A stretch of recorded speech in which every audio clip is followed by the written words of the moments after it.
வணக்கம்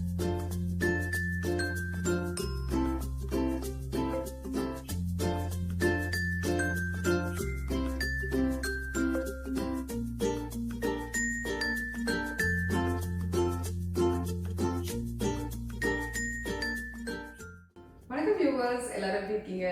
இன்னைக்கு நம்ம வாங்க சாப்பிடலாம்ல நம்ம பார்க்க போகிறது ஒரு non veg lunch menu ghee rice. அது கூடவே சிம்பிளான ஒரு சிக்கன் மசாலா. இது செய்யறதுக்கு 1 மணி நேரம் இருந்தால் போதும். 2 கேஸில் வச்சிங்கன்னா டக்குன்னு பண்ணிடலாம். இப்போ இதை எப்படி பண்ணுறதுன்னு பார்க்கலாம் வாங்க. முதல்ல சிக்கன் மசாலா ரெடி பண்ணிக்கலாம். அதுக்கு ஒரு பேன் வச்சு அதில் தேவையான அளவுக்கு எண்ணெயை சேர்த்துக்கோங்க. எண்ணெய் காஞ்சதும் அதில் 3 கிராம்பு, 3 ஏலக்காய், ஒரு சின்ன துண்டு பட்டை, 1/4 டீஸ்பூன் அளவுக்கு சோம்பு. இப்போ இதெல்லாம் லைட்டாக வதக்கிக்கோங்க. அடுத்ததாக வெங்காயம் சேர்த்துக்கலாம். மீடியம் சைஸ் வெங்காயம் நீல வாக்கில் கட் பண்ணி சேர்த்துக்கோங்க. இந்த கிரேவியில் நம்ம தேங்காய் எதுவும் சேர்க்க போகிறதில்ல. ஸோ அந்த திக்னஸ் வரணுன்றதுக்காக வெங்காயம் அதிகமாக சேர்த்திங்கன்னா ரொம்ப நல்லாயிருக்கும். இப்போ இந்த வெங்காயம் நல்லா வதங்கி பொன்னிறமாகும் போது நம்ம இஞ்சி பூண்டு விழுது சேர்த்துக்கலாம். நான் 1 டீஸ்பூன் அளவுக்கு சேர்க்குறேன். கூடவே 3 பச்சை மிளகாய் சின்னதாக நறுக்கி சேர்த்துக்கோங்க. இப்போ இது வதங்கினதும் நம்ம மசாலா பவுடர் சேர்த்துக்கலாம். 1 டேபிள் ஸ்பூன் மிளகாய்த்தூள், 1/2 டேபிள் ஸ்பூன் மல்லித்தூள், 1/2 டீஸ்பூன் மஞ்சள் தூள், 1/2 டீஸ்பூன் மிளகுத்தூள். இப்போ இது எல்லாத்தையும் நல்லா அந்த பச்சை வாசனை போகிற வரைக்கும் வதக்கிக்கோங்க. அடுத்ததாக மீடியம் சைஸ் 2 தக்காளியை நீலவாக்கில் கட் பண்ணி சேர்த்துக்கோங்க.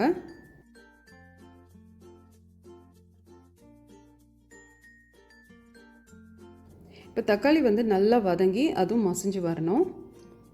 இப்போ அடுத்ததாக நம்ம சிக்கன் சேர்த்துக்கலாம். நான் 800 கிராம் அளவுக்கு சிக்கன் சேர்க்குறேன். கீ ரைஸ் கூட சர்வ் பண்ணும்போது சிக்கனோட பீசஸ் கொஞ்சம் பெருசாக இருந்தால் ரொம்ப நல்லாயிருக்கும். இப்போ இந்த சிக்கன் பீசஸை மசாலாவோட நல்லா கலந்துருங்க. இப்போ ஃப்ளேமை மிதமான சூட்டில் வச்சுட்டு இது மூடி வச்சுருங்க. கொஞ்சம் அந்த சிக்கன்லேருந்து தண்ணி இறங்கட்டும். இப்போ பாருங்கள், சிக்கன் இந்த பதத்தில் இருக்கும்போது 1/2 கப் அளவுக்கு கொதிக்கிற தண்ணியை சேர்த்துப்போம். கூடவே தேவையான அளவுக்கு உப்பையும் சேர்த்துருங்க. இப்போ மூடி போட்டு மிதமான சூட்டில் நம்ம இதை வேக விடலாம். இந்த சைஸ் சிக்கன் வெந்து வர்றதுக்கு ஒரு 30 நிமிஷம் கிட்ட ஆகும். இப்போ பாருங்கள், நம்ம சேர்த்த வெங்காயம் தக்காளியெல்லாம் காணாமல் போயிடுச்சு.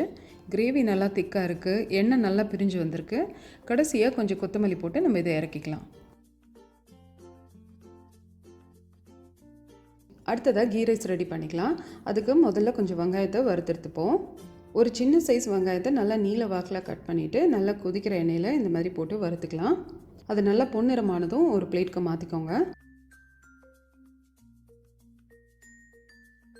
இப்போ எண்ணெய் நல்லா சூடாக இருக்குது. இதுலேயே நான் கொஞ்சம் முந்திரி பருப்பும் வறுக்கிறேன். இது நீங்கள் நெய்யில் கூட வறுத்துக்கலாம். இப்போ இது நல்லா பொன்னிறமானதும் இதுவும் ஒரு பிளேட்க்கு மாற்றிக்கோங்க.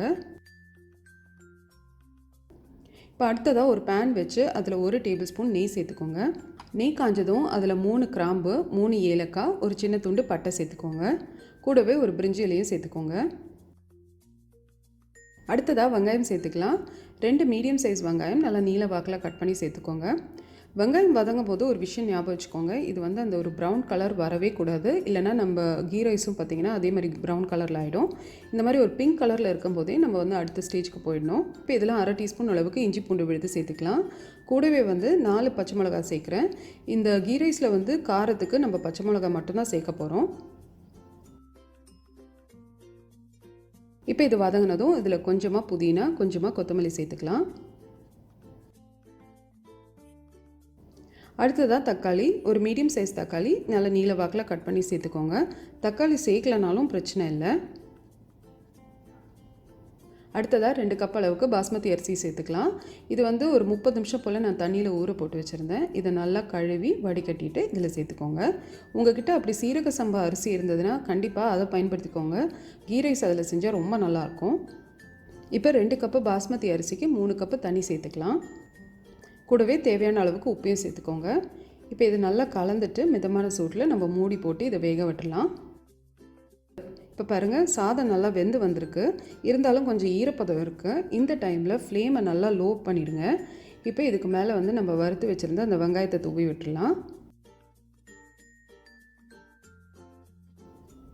கொஞ்சமாக புதினா, கொத்தமல்லி, அப்புறம் அந்த வறுத்து வச்சுருந்த முந்திரி பருப்பு.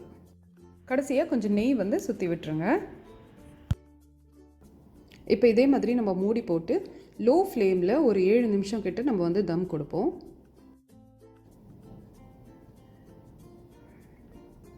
இப்போ கேஸ் ஆஃப் பண்ணிவிடுங்க. இப்போ பாருங்கள், நம்ம கீ ரைஸ் வந்து நல்லா பொல பொலன்னு நல்லா வெந்து வந்திருக்கு. இதுவும் சர்வ் பண்ணுறதுக்கு ரெடியாக இருக்குது. உங்களுக்கு இந்த ரெசிபி பிடிச்சிருக்குன்னு நினைக்கிறேன். நீங்களும் கண்டிப்பாக ட்ரை பண்ணி பார்த்து உங்கள் ரிவ்யூஸ் அண்ட் கமெண்ட்ஸ் சொல்லுங்கள். வாங்க சாப்பிடலாம்.